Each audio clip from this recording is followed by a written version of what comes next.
Channel Brown News. I'm Haji Melikaliki Maka. And I'm Clutch Klondike.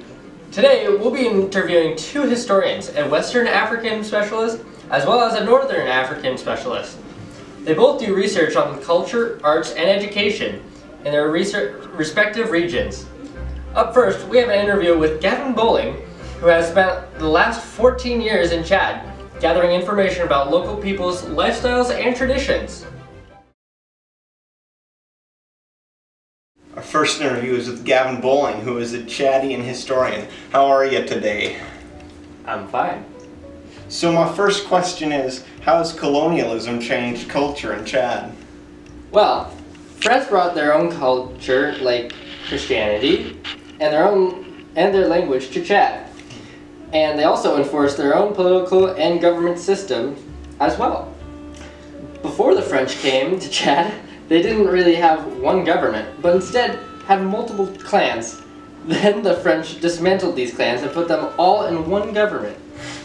Now, as you would imagine, this would cause some conflict between the Chadians and the French, because there was now some tension between the clans. Now we have the current Chad, which suffers from poverty, displacement of people, ethnic and social group tensions, poor education, and health care.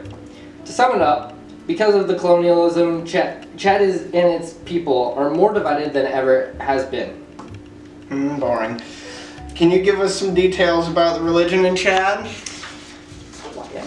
Of course.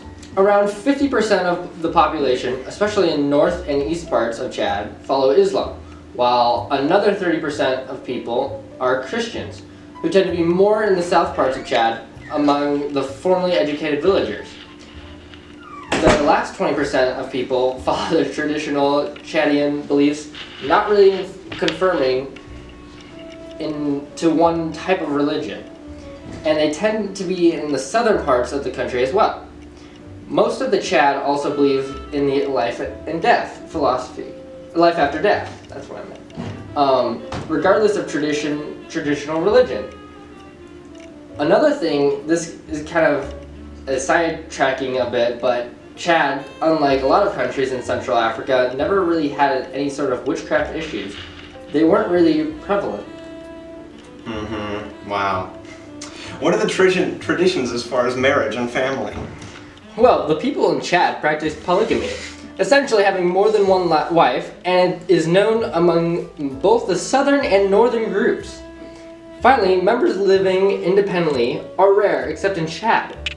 Chad is a very much a community, and most members of the family stay together to help lead other Chadians and support their villages. The bride wealth system is also common among many Chadian groups, essentially paying cattle or other livestock to get the wife. Sounds like men were the more dominant figures, wouldn't you say?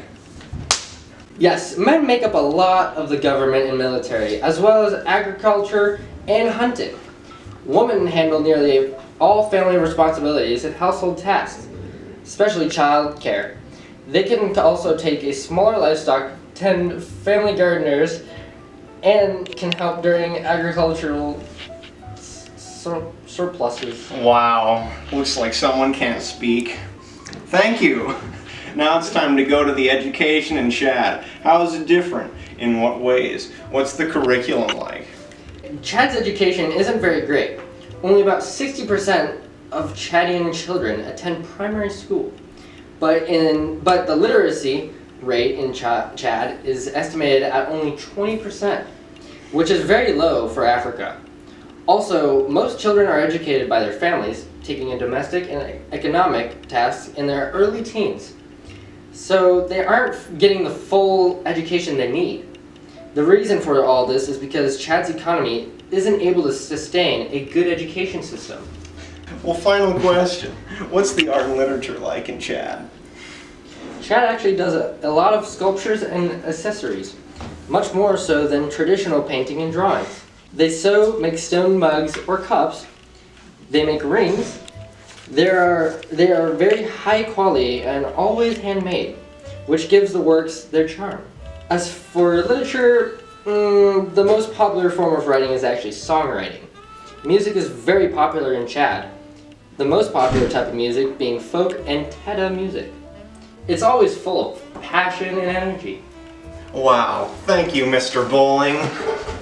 We're Channel Brown, and we like justice. Now we turn to Haji Mele Kaliki Maka interviewing a Ugandan historian. So, if you could give us some background information so we can get an idea of what you do and what you research. Well, my name is Kinyangi. I've been in Uganda for the last 35 years, staying with the native people there, and observing their daily lives, culture, and just in general how they function as a community. Okay, so I guess the first question is, what exactly is different in Uganda as far as the education compared to the US? Many things. Education in a way serves a completely different purpose in Uganda. In the US we go to school to learn how to write, do math, and in general it just prepares us for when we're adults and we have to go away and get a job. So we can make money for us and our family. But Uganda's school system doesn't really focus on this. The main goal of the Uganda school system is to create another welcoming member of their community. People don't often leave Uganda. They stay and help with farming and teaching. They train to get jobs. Very rarely do they train to get jobs and leave home. Well, what exactly do they teach in Uganda then? I imagine the syllabus is very different. It is. I mean, they still do teach children how to read and they have to learn general life skills. But it's still a very different system than it is in the US. For one, there aren't any set teachers in Uganda. They're nearly always just volunteers or parents or village elders. Education is generally around 7 years of primary education with about 4 to 5 years of secondary education, which is essentially just self-teaching or volunteering. The actual style teachers use in Uganda is mainly visual and hands-on learning. They'll teach things like farming and hunting for the boys, and cooking and pottery and parenting for the girls. Actually, there wasn't even a curriculum until missionaries showed up. Before that, they mainly just taught using songs and real-life stories and hands-on examples. When you say missionaries brought a curriculum over to Uganda, do you know in particular who that was and when? No. The first was John Speck, who came in around 1873. He brought a lot of Western education and traditions to Uganda, like the curriculum, and that became established like 20 years later in 1893. Do they do any rituals or special ceremonies to teach? Yes, they do. Some are pretty interesting, actually. Still, one of the weirdest lessons I witnessed was this young pregnant woman. They pushed her off a cliff and killed her, with all the kids watching to teach what they do to people who have sex before marriage. Oh my. Yeah, it's pretty interesting. Well, okay. I think now is a good time to switch topics. Probably. You said earlier before we began that you also observe the culture of the Ugandan people? Yeah, I have. One of the main facts I found interesting was that there is a natural border, a lake actually, Lake Kyoga, that separates the Bantu speakers from the Central Sudanic speakers. Language is incredibly relevant in Ugandan culture. There are around 40 languages used in Uganda, the most popular being Lugandan. English is actually one of the national languages of Uganda, but it's used fairly little. Are there any more day-to-day things that the people of Uganda do differently? I mean, I can definitely talk about things like clothing, food, sports, holidays. Yeah, like that. Okay, well, men and women both have different clothing. The men typically wear a kanzu, which is essentially a white robe, but also a black vest they can wear over it. The women have a few different options when it comes to clothing, usually either a gomeki or a suka. It really depends on what region they come from. As far as food, breakfast is usually something like oatmeal or tea. Some of the dishes they make for lunch and dinner include matok, millet bread, cassava, sweet potatoes. Also generally chicken, beef stews, and fish are popular. The national drink is called ragi. It's essentially banana gin. It's very good. I highly recommend it. I'll have to try it sometime. Some of the sports they play in Uganda, well, the most popular sport is football and rugby. most popular sports are football and rugby. They also play cricket as well.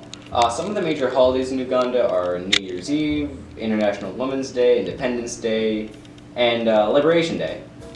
I can also talk a little bit about just how society works in general in the country. Okay. So religion is very important in Uganda, and nearly 80% of the population is Christian. Muslims also make around 12% of the population. This is expressed very much in their education programs and general teachings. A lot of Ugandans also work in agriculture. I believe it's something around 85% of the people. Oh, wow. Yeah, it's a lot. They also export a lot of crops and seafood to make their money. The actual kingdoms or villages were governed by kings who controlled specific areas of the region. The men are always in charge. It's actually a practice for the man to pay a bride's wealth in order to marry a woman. He doesn't require the parents' permission as long as he pays that amount. How much money would that be? Well, actually, it's not money. No, the man only has to pay the family 5 cows and 5 goats in order to marry her. That's crazy. I just have one more topic to ask you about. So, Ugandan art, literature, painting, do you anything about in particular? I do, actually. I came prepared. There should be some images of art coming up on the screen. I was beforehand. These two are very similar. They both have the charm. They both have very sort of rough, almost caveman-like appearance. Obviously, this one's higher quality right here. It has lines and it has it's just more complex shapes and colors. Then we have this sort of medium one, where it like has the mellow colors of the first two paintings, but the complex lines and patterns are more like the third painting. As they're always just full of life and love, and I have this one framed on my wall. But yeah, it's just basically they're very creative, very expressive in their paintings. Wow, that's really good. What about things like literature, books? Do they have a paper in Uganda? In fact, they do. The most popular paper, they have multiple, but the most popular paper in Uganda right now,